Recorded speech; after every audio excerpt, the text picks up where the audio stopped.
Generation warfare पर।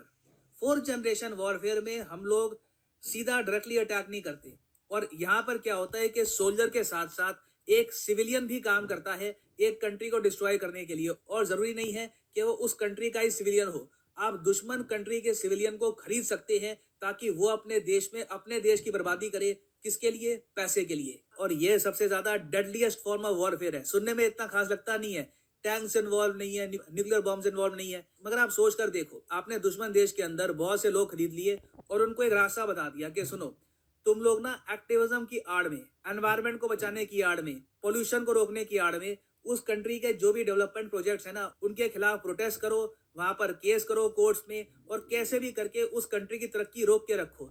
आप missile से क्या डैमेज कर दोगे, जितना वो जो लोग हैं वहां पर वो सिविल सोसाइटी के नाम पर उस कंट्री को डैमेज कर देंगे, उस कंट्री की जीडीपी को कई दसियों सालों तक रोक कर रखेंगे। नाउ फोर्थ जनरेशन के बाद एक जिनका सोल पर्पस यही है कि इंडिया की जीडीपी को ग्रो मत होने दो, इंडिया को रोक के रखो। ये मैं नहीं कह रहा, इसके बारे में इंटेलिजेंस ब्यूरो की रिपोर्ट आई थी 2014 में। ये आप गूगल करोगे, इसके बारे में आपको मिल जाएगा। The concerted effort by select foreign funded NGOs to take down Indian developmental projects. मैं ये भी बोल दूं कि 2014 लिखा हुआ है, तो ये मत समझ लेना कि मोदी जी जब पावर में आए तो आते इन्होंने ये रिपोर्ट मंगाई। ये रिपोर्ट आई थी डॉक्टर मनमोहन सिंह जी के टाइम में, 3 जून 2014 की रिपोर्ट है। ये भी मुझे बोलना पड़ रहा है, नहीं तो आज के समय देश पॉलिटिक्स के नाम पे इतना बढ़ चुका है कि एक सिंपल सेंटेंस के भी लोग मतलब निकालते हैं, तो मैं भी बहुत केयरफुली यहाँ पे बात करता हूँ। खैर, ये रिपोर्ट आई थी इंटेलिजेंस ब्यूरो की, और मुझे याद है 2014 में मैंने ये रिपोर्ट जब उस वक्त पढ़ी थी, 24 पन्नों की रिपोर्ट थी, इसमें 3 पार्ट से ABC।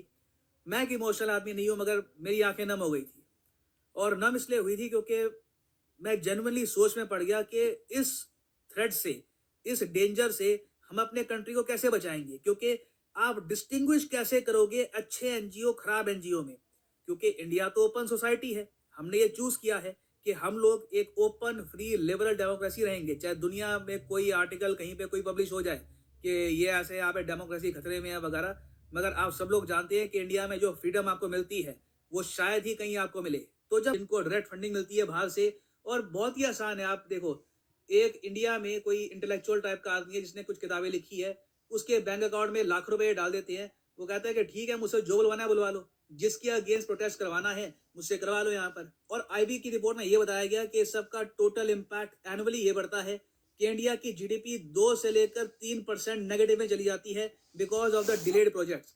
इंडिया ने कई प्रोजेक्ट्स खो दिए हैं अपने देश में एनजीओ प्रोटेस्ट की वजह से। अब मैं अगेन बोलूंगा, इसका मतलब ये नहीं है कि एनजीओ खराब है, इसका मतलब ये नहीं है कि सारे प्रोटेस्ट करप्ट है, मगर कई जगह साफ साफ दिख जाता है कि यहाँ पर प्रोटेस्ट करने की क्या आवश्यकता है। फॉर एग्जाम्पल, मैंने आपको ये बताया था कि रिसेंटली उत्तराखंड में सड़कें चौड़ी करनी थी, उसको लेकर अब सरकार को, सुप्रीम कोर्ट को ये कहना पड़ा कि देखिए, ब्रह्मोस मिसाइल को बॉर्डर तक लेके कैसे जाएंगे जब तक सड़कें चौड़ी नहीं होगी। मगर जो एनवायरमेंटलिस्ट थे वो यहाँ पर कह रहे थे कि नहीं, सड़कें चौड़ी करने की आवश्यकता नहीं है, इससे लैंडस्लाइड आएगी, खतरा है। और अगर यहाँ पे आप सोच रहे हैं मगर सरकार के पास वो इतनी पावर होती है, पुलिस उनके पास है, दुनिया भर की पावर है, देखो ऐसा नहीं है।